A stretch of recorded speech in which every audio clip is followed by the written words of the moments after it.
In today's global economy, many companies operate in developing countries. But many are missing significant opportunities for growth within these markets themselves. Some companies have found ways to create sustainable livelihoods that help people in developing countries out of poverty, so they can become active in the world economy, with earning potential and spending power. The pace of change in society and global markets requires a new way of thinking. Today's developing countries will be tomorrow's emerging markets. But what are sustainable livelihoods? Why are some major businesses on the world stage thinking this way? What's in it for them?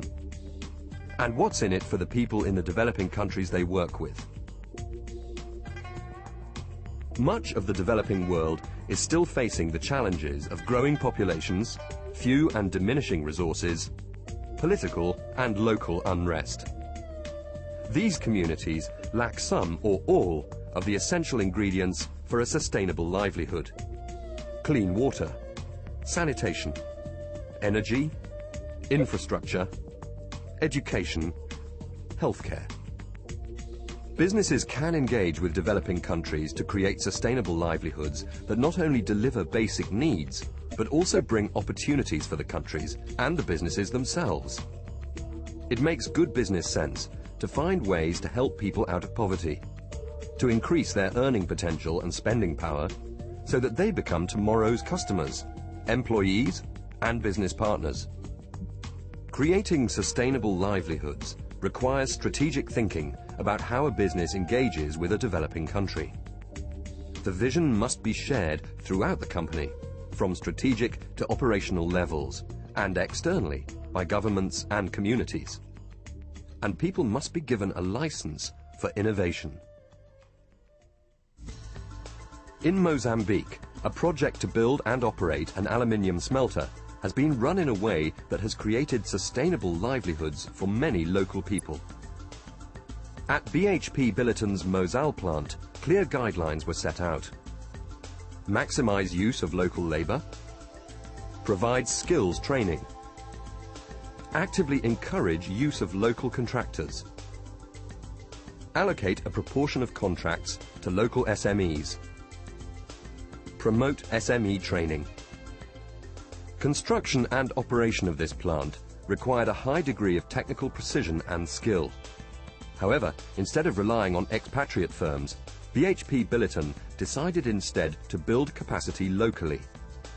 Local companies were offered free commercial and technical training to overcome their lack of experience on large projects. Mozal has also engaged in widespread health awareness campaigns and helped in the growing and marketing of local crops. In this way, the company has brought jobs and prosperity to help many look forward to a better future. And it has secured its own future by creating a stable, healthy workforce. DaimlerChrysler have helped to create sustainable livelihoods through the operations of their Mercedes-Benz subsidiary. In the Mercedes-Benz S-Class, more than 30 interior components consist of up to 75% natural fibers. Increasingly, DaimlerChrysler is making components from renewable and totally recyclable raw materials.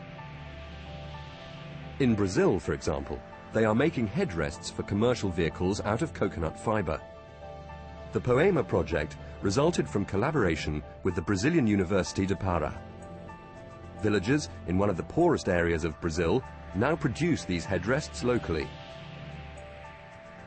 Previously discarded as a waste product, the coconut fiber is a lighter and stronger material than plastic or carbon fibers, and also saves 5% in production costs. So DaimlerChrysler has found a better material, and nearly 1,000 families have increased their income by up to 900% by supplying a car manufacturer with components from a renewable, totally recyclable natural resource.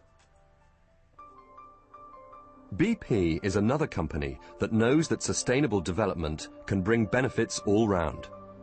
In partnership with the governments of the Philippines and Australia, they have worked with remote rural communities to help them develop economically and socially. BP Solar has installed solar equipment that provides electricity for lighting, pumps for water, refrigeration for vaccines, and television. But they didn't stop with the solar power. They also gave local people the power to help themselves. Through helping them develop enterprises and organize ways of raising money to pay for the upkeep of the systems, 500,000 Filipinos are benefiting from sustainable livelihoods. And BP benefits from a new and previously undiscovered market.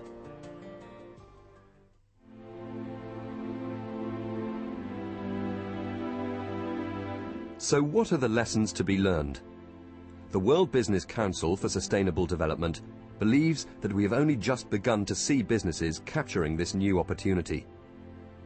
This approach is not new to everyone, but many are yet to recognize the growth potential from this new way of thinking. From really achieving a balance of social and environmental benefits with real economic progress. These three examples only scratch the surface of the numerous opportunities that exist. There are still many innovations and new business models to be identified.